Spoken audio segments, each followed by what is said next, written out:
franchise or the quarterback?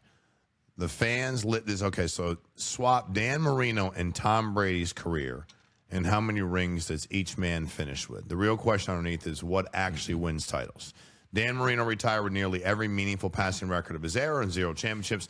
The standard case for a great quarterback trapped by circumstance. Pro Football Reference, Tom Brady won his titles inside the most stable coaching and roster infrastructure of the modern era in New England, then proved a point by winning again immediately in Tampa Bay. ESPN, the swap question splits the sport. One side says Brady wins anywhere. The other says the system, the coach, and the defense made the dynasty possible. Question is, does the quarterback make the franchise, or does the franchise make the quarterback?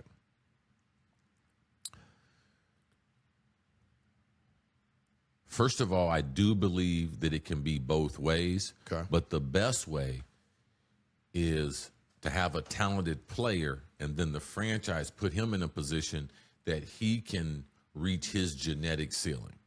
And that is the maximum of how good God made you at anything. Got it. So if you look at the lack of a running game for Dan Marino, if you look at a lack of a dominant defense for Dan Marino, I mean, okay, first of all, Tom Brady was not a better player than someone like John Elway or Dan Marino. Like, these guys were ready for the NFL because they're great freaking athletes. Brady needed some time. So would he been able to develop getting hit? And, you know, his strong suit, his arm got stronger and he got more accurate as he got older.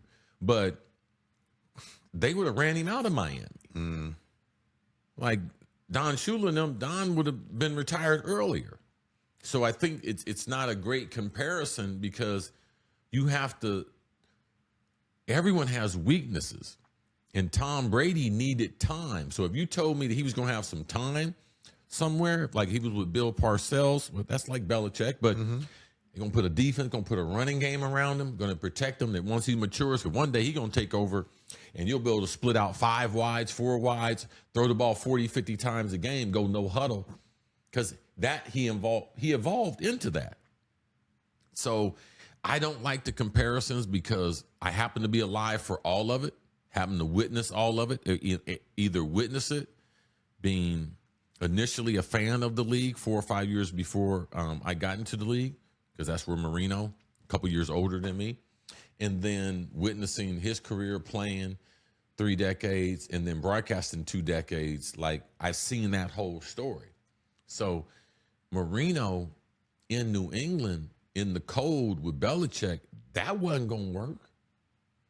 I mean, Drew Bledsoe was another version of like a Marino guy, a gunslinger that, you know, they wouldn't let him throw the ball that way.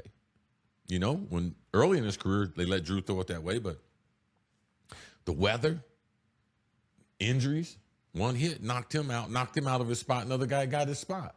So there's too many variables. It's too hard of a comparison. And no one wins in any era in the ultimate team sport without the intangibles: franchise, teammates, running game, defense, special team. Tom Brady played with a great running game, great special teams, and great defense. Yeah. Great turnover margin, great situational football. The greatest coach ever. He had a lot of great. Yeah. So that he can be average at the start. And guess what? Expectations is a damn thing. Like, Yeah. when you don't have expectations compared to expectations, Dan Marino, instant expectations, but value.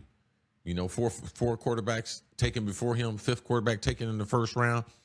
Like, you could see his talent. You could see that he was going to be a great thrower of the football, regardless. Then his leadership, charisma, all those things, gamemanship, you know, the type of athlete he was.